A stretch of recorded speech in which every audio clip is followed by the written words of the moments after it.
Et on parle, Chérif, de la Haute Cour de justice de la CEDEAO. Oui, qui a un nouveau juge. Il s'agit du Cap-Verdien Ricardo Claudio Monteiro Gonçalves, qui a été porté à la tête de la Cour de justice de la Communauté internationale des États de l'Afrique de l'Ouest, CEDEAO, pour un mandat de 2 ans.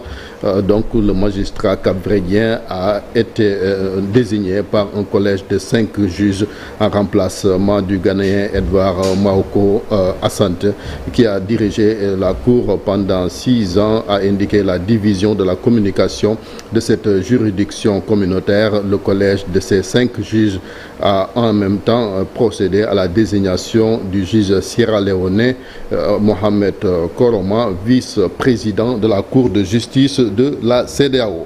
La Banque mondiale a préconisé dans son rapport semestriel Africa Pulse, publié hier lundi, une réforme de l'éducation en Afrique subsaharienne afin de favoriser une croissance inclusive. L'étude intitulée « Transformer l'éducation pour une croissance inclusive » préconise donc un communiqué de l'institution bancaire internationale, la Banque mondiale, qui estime qu'en plus de la nécessité de stabiliser l'économie, la région subsaharienne doit informer ou réformer son système éducatif pour doter des apprenants de compétences en lien avec les attentes du marché du travail.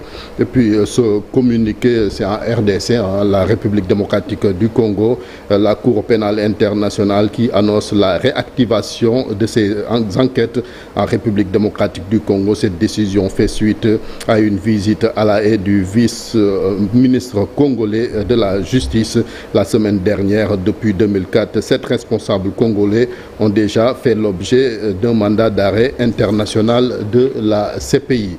On parle de migration en Tunisie, la Tunisie qui fait donc parler d'elle pour les mauvais traitements plutôt qu'elle inflige aux migrants à la suite de la publication d'un rapport d'experts mandaté par le Conseil des droits de l'homme des Nations Unies et révélé ce lundi.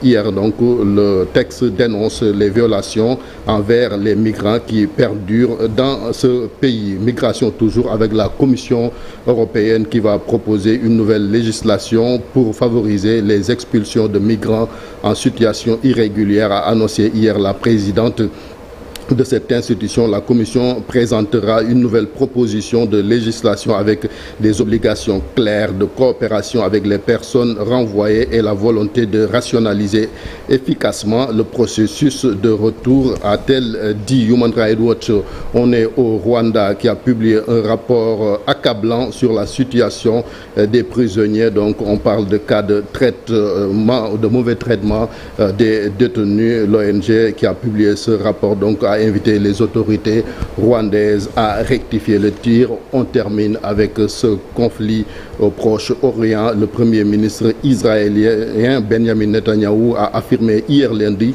qu'Israël va continuer à frapper sans pitié le Hezbollah au Liban au lendemain de l'attaque la plus meurtrière du mouvement chiite sur le sol israélien, et donc près d'un mois d'escalade militaire, une attaque de drone menée par le mouvement islamiste libanais le 13 octobre sur une base militaire dans le nord, qui a fait plus de 4 morts et 60 blessés. Nata. Antenne de minutes, toujours avec Chérif Dia. Alors ce mardi, Abdoulaye